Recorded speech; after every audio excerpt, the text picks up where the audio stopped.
and welcome to Fit at 60 and Beyond.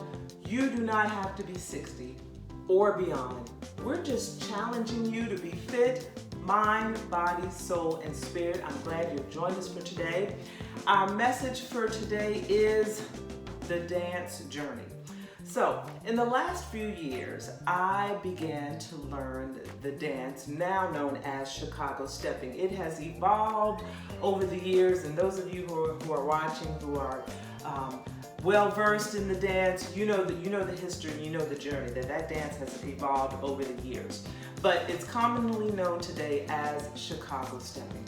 And it's a partner dance between a man and a woman. I think it's a beautiful dance. The music is, old school,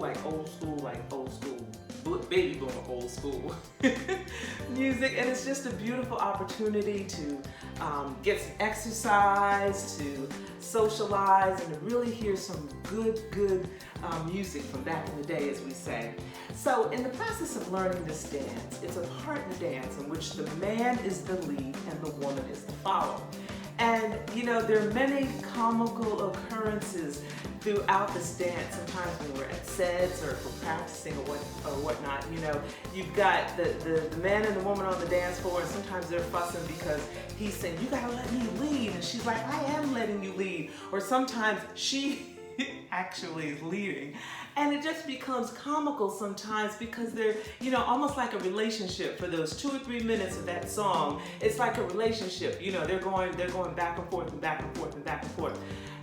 One thing that I have learned, well, there are a lot of things I've learned from this dance, and the dance journey, anybody that's been on this journey can tell you it's more than just the dance itself, and it's just so many layers to it, and perhaps that might be another episode of my journey with Paula G. Actually, it is. Make sure you check it out. But one thing that I learned from it, there was a parallel. At one point, I was at a set, and I was dancing with a gentleman, and I was trying to anticipate the moves. I was trying to anticipate what direction he was moving me in and where we were going, and all of these, and I was trying to anticipate, and he kept getting frustrated. He was like, "Let me lead, don't think about it, don't anticipate which way I'm going to turn, you yield and let me lead this dance." And over the course of the dance, I found myself subconsciously leading, and I'm like, wow, this is deep. At least for me, it was. This is deep. Let me be conscious. Let me subconsciously, consciously let this man lead this dance. So over the course of the 2 or 3 minutes, this all happened very quickly. I just yielded. I just completely yielded and just allowed him to lead the dance. I shouldn't say allowed. I let him lead the dance, and it really wound up being a beautiful dance because regardless of what direction he took me in, we just kind of flowed through the dance, and it was just a beautiful dance. We were moving to the music, and it was just a beautiful dance. And after the dance on the drive home, I started thinking, so many times we say that we allow God to lead us in our lives. God is the head of my house. God is the head of my household. Wherever he leads me, I follow. But do we really allow God to lead? We consciously say we do, but subconsciously, do we really allow God to lead? I know that's deep, isn't it? When I first started thinking about that, I had to really go back and be prayerful and think, okay, consciously, I say, God is the head of my life, and wherever he leads me, I will follow. But subconsciously, do I really allow that to happen?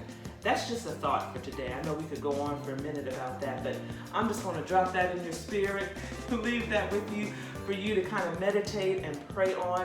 Those of you who, believe in a higher power, those of you who believe in God in whatever format you believe in God, do you truly allow him to lead your life?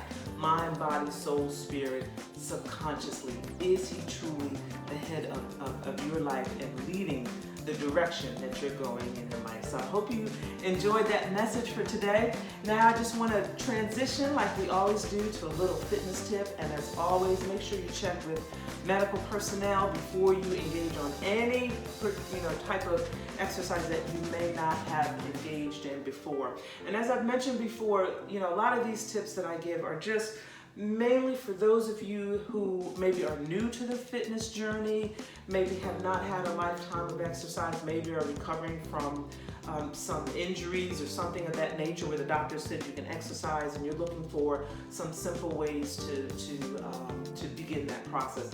Those of you who are more well versed, you know the journey and you know the different ways that you can exercise the different muscles. But I also invite you on this journey as well because, you know, there was a time when I was in the gym and I was working with my trainer, but, you know, in this current season, I haven't really had the opportunity to do so. But I do look forward to getting back in there. And when I do, those of you who have been with us, you know what that's like, right?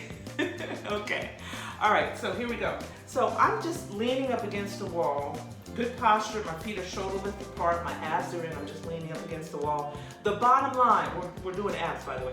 The bottom line with the abs, you're just working these muscles right here, okay?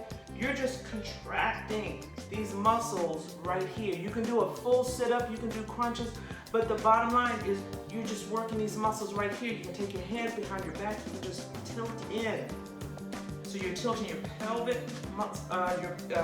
area up, your upper body, so you're kind of curving like so, okay? So you're just curving in. If you want to give it a little challenge, you can one leg up, other leg up, or knee up, sorry. Crunch it in. Feel that? I feel it. Feel those muscles right there? Go ahead and try it. You got a wall there somewhere. Get up on the wall and give it a shot, okay? You see what I'm saying? You can do that 10, 15 times, 2, 3 sets, okay? Just squeezing those muscles. That's a good way to start working those ab muscles. Good way to start strengthening those ab muscles. I know after I had my second baby, ladies, you know how that is. Those of you who had children, I had mine naturally. You know, this is the best I could do as far as, you know, the abs are concerned. I couldn't do the crunches and the full sit-ups. You know, I had to kind of build back up to those, but this is kind of how I started. Okay, and you can do them at your desk or in the office or just, because the bottom line, contracting those ab muscles. I hope that helped you for today. Thank you so much for joining us. Make sure you like, you share, check out my YouTube channel, Paula G Voice. Don't forget to subscribe. There's Fit at 60 and Beyond playlist. There's a playlist for my TV show, My Journey with Paula G, as well as the Paula G Show and past episodes of the Paula G Show and some worldwide conversations with my guests. Thank you so much for joining us, and until next time, you don't have to be 60 or beyond, just challenging you to be fit and embrace your journey.